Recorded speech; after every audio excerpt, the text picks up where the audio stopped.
Hello everyone. For my diversity presentation, I decided to speak about students with visual impairments or blindness. And let's start with the definition of blindness. Merriam-Webster defines it as having less than 1/10 of normal vision in the more efficient eye when refractive defects are fully corrected by lenses.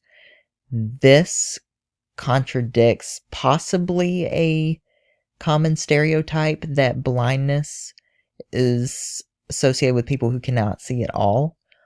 From my understanding, there is a spectrum of blindness. When you're declared legally blind, you are still able to see to an extent, and there's a range between being legally blind and not being able to see at all. A few statistics that I found is that around the world, blindness or visual impairments affects at least 2.2 billion people. In the United States, 63,657 children, youth, and adult students in education settings are affected by being legally blind, and that there are approximately 568,202 children in the United States with vision difficulties. My first inclusive instructional strategy is to take advantage of well-designed instructional software and internet websites. Now, we should be doing this with all students. We should be including technology in the classroom for everyone. But for students with visual disabilities, that can be especially important, especially when we're wanting to incorporate technology for everyone. One mode that we can use is dark mode, which this PowerPoint sort of demonstrates that. It's a dark background with light letters, and it makes it a little bit easier to read.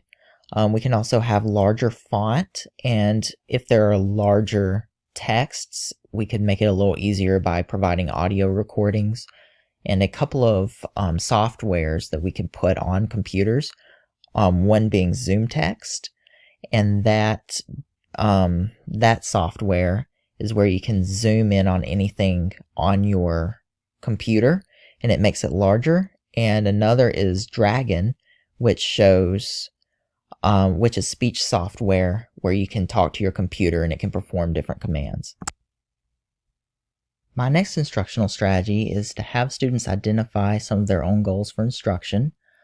This will help all students, but it'll especially help students with disabilities because they need to be sure that they can stay on track. We may ask what we can do to help them learn the material and encourage them to give us feedback, and we should be sure to check in on their progress throughout the lesson.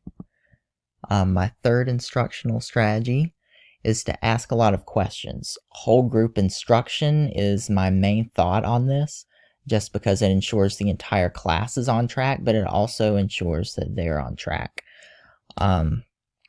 It's a great strategy for everyone, but we want to make sure that everyone stays on the same page.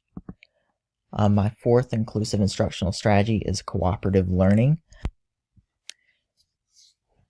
With cooperative learning, we want to ensure every child's included in a group where there's a mutual exchange of ideas.